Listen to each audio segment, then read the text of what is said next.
안녕하세요. 코로나 때문에 많이 힘드시죠?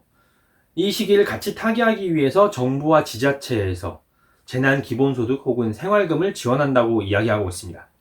하지만 과연 내가 해당되는지 혹은 이것을 어떻게 쓸 수 있는지에 대해서 잘 모르시는 분들을 위해서 이번 영상을 준비했습니다. 한번 들어가 볼까요?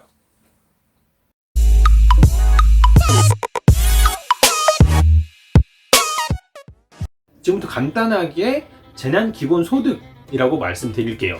서울시를 비롯한 몇몇 지자체에서는 이 재난 기본소득을 지급할 때 중위소득이라는 것을 활용한다고 이야기하고 있습니다. 이 중위소득, 인터넷 검색 혹시 해보셨나요? 인터넷 검색해보더라도 중위소득 개념은 나오지만 정확하게 내 소득 혹은 내 재산이랑 어떻게 매치시켜야 되는지 쉽지가 않습니다. 그 이유는 중위소득이라는 것이 복지 정책에 따라서 적용되는 기준이 다 다르기 때문입니다. 그래서 지자체마다 조금씩 다를 수 있는데요. 앞에서 말씀드렸던 것처럼 서울시를 기준으로 말씀드리도록 하겠습니다. 서울시의 중위소득 어떤 기준이 될까요? 대개 다른 복지 정책에서 쓰는 중위소득의 경우에는 소득도 들어가지만 재산도 함께 들어가게 됩니다. 예를 들어서 소득은 별로 없지만 재산이 많아서 소득이 별로 없더라도 여유롭게 살 수 있는 분들도 계시니까 이것을 함께 고려하는 것은 충분히 합리적인 판단이라고 생각됩니다. 하지만 이번에도 그렇게 적용 가능할까요? 이번 같은 경우에는 일반적인 복지의 개념이 아니라 긴급한 재난소득의 개념이죠. 그렇기 때문에 내가 지금까지 얼마의 재산을 가지고 있느냐가 아니라 지금 당장 내 생활이 유지가 가능하느냐 가능하지 못하냐 이런 것들을 볼 수 있어야 되는데 서울시에서는 이번 재난 기본소득을 위한 선정 과정에서는 재산을 보지 않고 기본소득만 본다고 이야기하고 있습니다. 그래서 여기 도표에 나와 있는 수준으로 소득을 확인하시면 됩니다. 가구 원수에 따라서 좀 다르고요. 5인 이상 가구에게는 좀 아쉽지만 5인 이상은 다 하나로 묶어서 보게 되어 있습니다. 기준을 보고 나시니까 되겠다 싶으면 바로 신청하셔야죠. 그러면 신청을 이제 어떻게 하느냐? 두 가지 방법이 있습니다. 첫 번째는 온라인, 두 번째는 오프라인입니다. 아주 간단하게 신청이 가능하긴 합니다. 신청 기간은 3월 30일부터 5월까지고요. 온라인으로 신청을 할 때는 공인인증서를 가지고 있으셔야 되고 오프라인으로 신청을 하실 때에는 본인이 거주하고 있는 동주민센터에 가서 신청을 하시면 됩니다. 다만 개인적인 생각으로는 이 영상을 유튜브로 보실 정도가 되신다라고 하면 온라인으로 신청하는 것이 어떨까 생각합니다. 당연히 오프라인으로 신청하시는 분들은 나이가 많으신 분들이 많으실 거고 한 분 한 분 신청하는데 오래도 걸릴 거고 대기 줄도 길 겁니다. 그래서 시간도 많이 걸릴 거고 스트레스도 좀 받으실 수 있지 않을까 싶습니다. 그래서 저는 개인적으로는 온라인으로 하시는 방법이 좀 더 낫지 않나라고 생각을 하고요.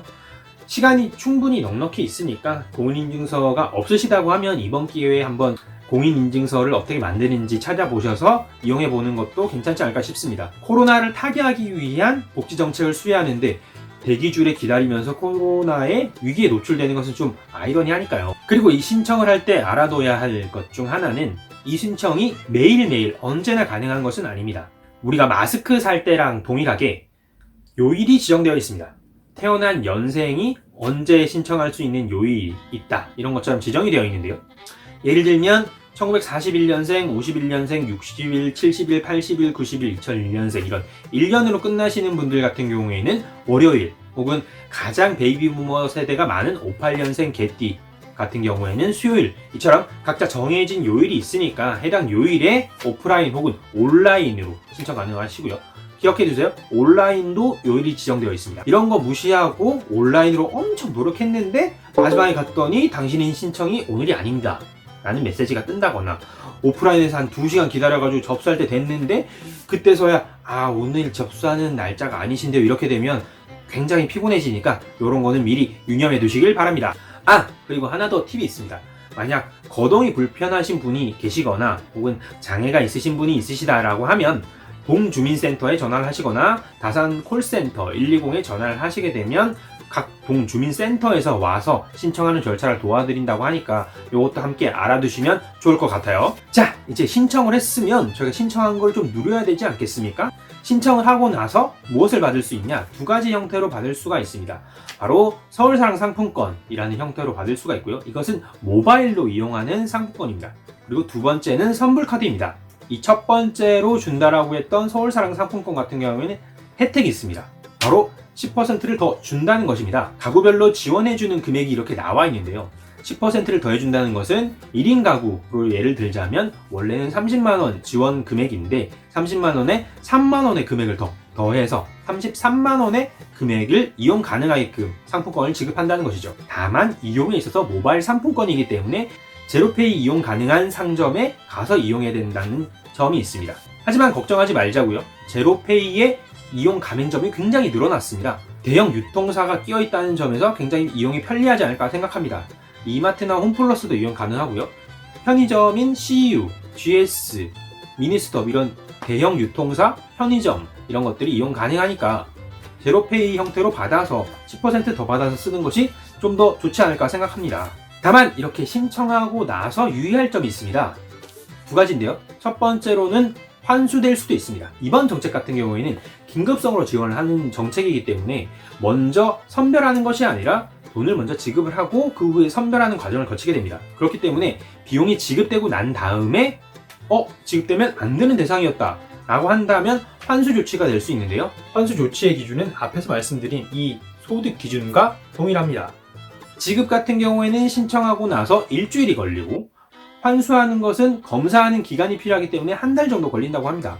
그렇기 때문에 실제로 비용을 다 쓰고 나서 환수될 수도 있어서 본인이 좀 애매한데 신청한다 라고 하시는 분들은 비용을 정말 필요한 곳에 쓰셔야 할 것 같고요. 그리고 유념해야 할 부분 두 번째, 바로 기한입니다.